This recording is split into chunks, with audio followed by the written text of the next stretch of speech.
Well, welcome back to Rough Restos, what might be one of the most exciting episodes yet on the M113 Capri conversion. So obviously, previous episode, we made the manual throttle body from the electronic throttle body. It seemed to go down excellent. The episode before that, we painstakingly done up the whole ECU, fuse board, wiring looms, which don't know yet, but seemed to have gone well. And obviously before that, we'd mounted the engine in the car, done the gearbox mounts, got it all sitting in there really in the right place. So, I want to hear this thing sing. Now, I do know the engine runs because I removed it from a running car I bought on purpose for this.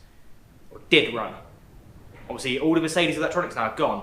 It's now all in my hands, so I'm using a Speeduino UA4C or C Fox, C Wolf ECU from diy-efi.co.uk. James Brandon's really good, so he supplied that one. And also a custom electronic setup.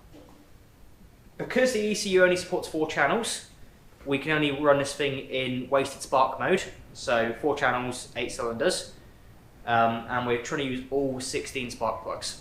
So 16 coil packs on it to run off them 4 channels of ignition. But, does it actually work? Now obviously in order to find out, I can't just push a button and go, yeah, it works. Nothing is tested yet whatsoever. But for an engine to run, obviously we need fuel, we need spark, and we need, well, that's basically air. But all we're really worried about is we've got air sorted, that's everywhere. So we basically need fuel and spark. That's down to this unit here. So it's the setup I built, Speeduino ECU, I've got my 12-way fuse box there, and then it's all set up. There's my ignition, drivers, and so on. So it's all ready for us just to hook a battery up to the engine, bridge a couple pins there for the body loom, and that will then allow this to all work. So, what do we actually need to do? Wiring wise, not much. Fuel wise, you just tighten up this Mercedes fit in here, put that on there. The Mercedes system here is a dead end system, so essentially it's regulated fuel pressure before it gets to the rail, it flows through the rail, then it stops. So that should be about 55 psi. So there's no return on the rail, we have to put the return off ourselves. So what I'm going to be doing for that is I've still got my fuel regulator from the last Capri build. Did have it, seem to have lost it to be honest. Ah, I know where it is. There it is. So on the input of the fuel of this one, that one there, we'll be putting a brass T in, that one down there, and joining the fuel line from the engine up to that, and the return obviously will go straight back to my fuel source. I'll be repurposing my injector tester I built ages ago and never used to use the fuel pump out of jerry can. So we'll rig that up. That's fueling then sorted. I've got my little idle screw on my throttle body here, which I can adjust to allow more open position. I've tried to blank off all of the different vacuum ports I don't currently need, with all sorts corks and all sorts here, just to try and see if I can seal that. EGR won't matter, that's going to be exhaust gas coming up there. Secondary air injection doesn't matter, that can just be as is, but I corked it anyway.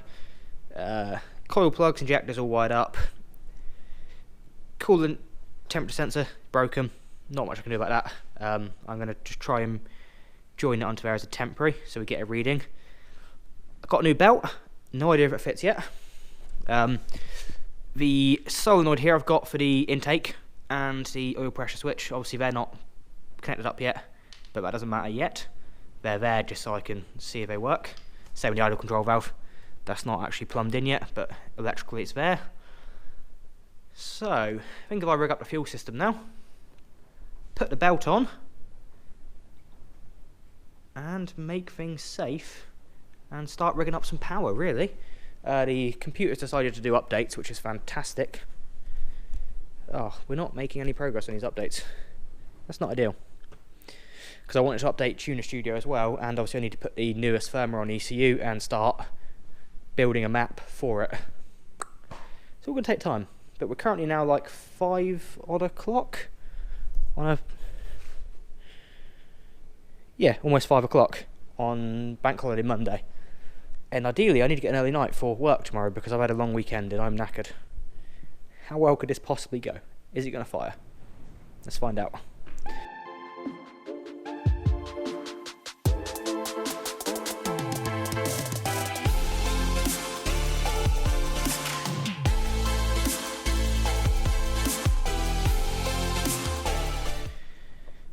Oh, there we go. We got our voltage on the screen. We got our coolant temperature sensor, TPS. So if I go move the throttle a moment, you should see that one go up and down.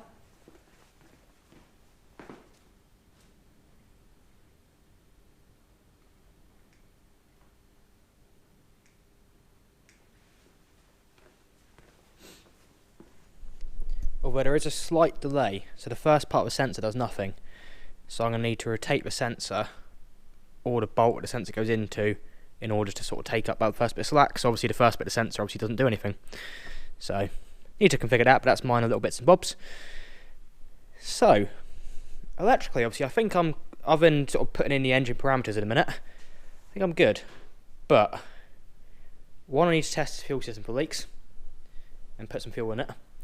And obviously two,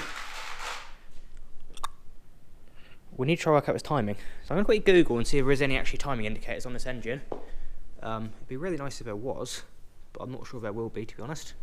So I'll quickly check that out. If not, we'll have to put a timing mark on here, find TDC, and we'll make our own little pulley in order to use a timing light, because we have got a bit of an HT lead we can put a timing light on. Let's give it a go. So we've got a timing light hooked up there. Turns out on the pulley here we've got some time marks. It actually says all degrees on it, which is pretty cool. And that's meant to apparently line up with this little tab behind the pulley there. So we'll go with that. Supposedly the missing tooth is meant to be about 60 degrees out from that, but we'll see what happens. So what I've done is I've just set my spark up on the coils for going low. We're going to lock the timing at 10 degrees and 10 degrees for cranking, just so it can't move. Wasted spark. Now I do have a slight issue. It's moaning about the injectors. I don't think it reckons the injectors are too small. It seems, from what I can work out, unless I got a setting wrong a minute. It reckons a wasted spark that there is not enough fuel and the injectors would be on for too long. It seems to be the case, but we'll see. So that's now set at 10 degrees. My trigger setup is missing tooth, 60 teeth, 2 missing, rising edge currently. Now this number here, the degrees 60, is what we need to change if it's not correct. Just make sure we reset ECU. Perfect. Alright, now what I intend to do is work out and see if we get, well, let's see if we get an actual spark. That's going to be our first difficult one here in a minute. Right, well, it wouldn't be fair, I guess, if I didn't show you the fails as well. So now I've got the oscilloscope hooked up to the crank sensor, just to see, because I'm not getting any RPM signal in Tuner Studio currently. So now if I hit my test button,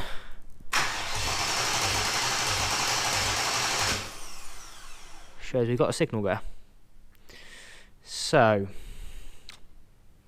that does look. You can see the missing tooth each time and the compression strokes. So I would say that's accurate. So the crank sensor's working.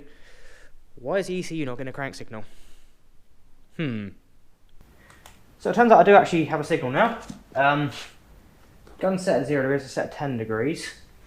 So let's just see where we are when it's firing, when it does get a spark.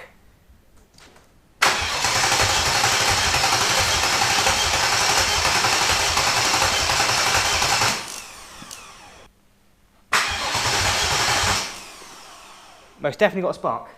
Right. See what time that works now at all then.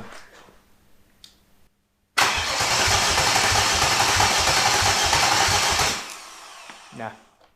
It's my timing light playing up. Right, okay, so next bet. I've got a spare flywheel there. The trigger pattern should be the same. So maybe if I turn the flywheel to match, I can roughly see the degrees it's on when the trigger angle is at the crank, at the missing sensor. Then I can guess it. So I've had a play and kind of worked it out, and I think the trigger angle is somewhere around 313 degrees-ish, maybe. But the timing light isn't happy and doesn't want to work on just doing cranking. But I have got a spark. I can hear the injectors go. So I didn't want to fire it anyway, but I think we're just going to try and fire it as is, and hope it doesn't backfire.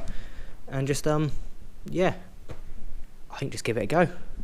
So I'm going to strap this down a minute, rig up a fuel can, and make sure we've got no leaks.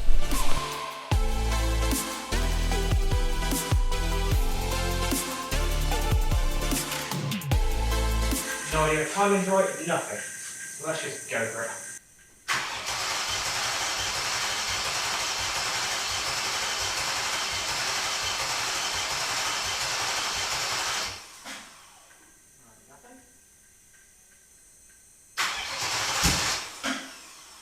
Ooh.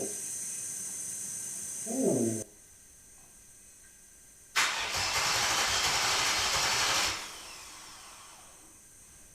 There's something happened then.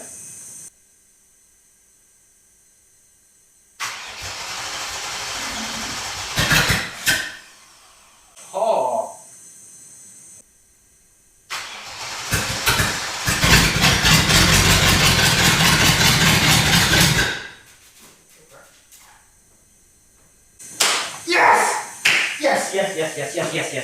Yes. Oh! Right, let's get running a bit better than that. I seem to go not too bad though.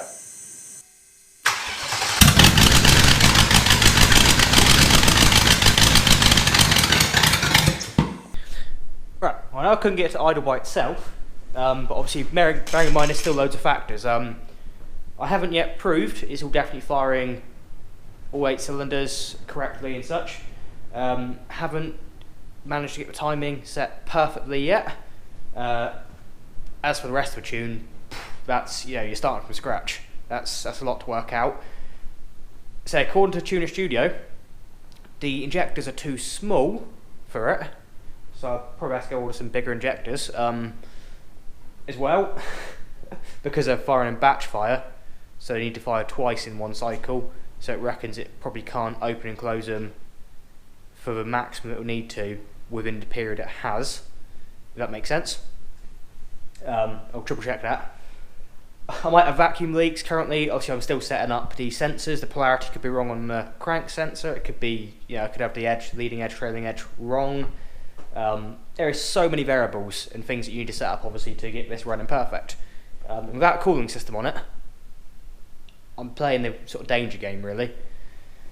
So I think next thing with it will be to sort of to finish up a few more bits on the engine, get the oil pressure sensor and mounted.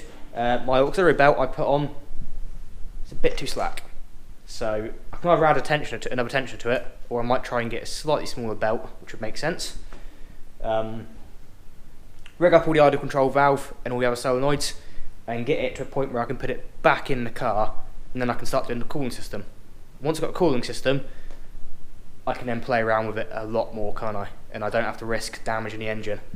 I know some of you are already going to moan at me for running it as is. It's fine. I can't get it obviously up to temperature or risk doing the heads in by getting it hot like this. So yeah, either way, I'm happy. We know it does run, even only for a few seconds, which means it will run. So it's going to be a success. But yeah, if you happen to enjoy a bit of content, then why not look back on all the previous Capri videos you haven't. Look at the next ones if there's more come out. There will be more coming out. Or if you're interested in like the Range Rover Turbo Technics, the L322 Range Rovers, the Mark II Golf build, all that kind of stuff. I've got plenty going on, or have gone on, and there's so much more to come. So yeah, thank you guys for watching. Give the video a like, drop me a comment, subscribe for more, and with any luck, I'll see you again next time. I've been Jordan. Cheers.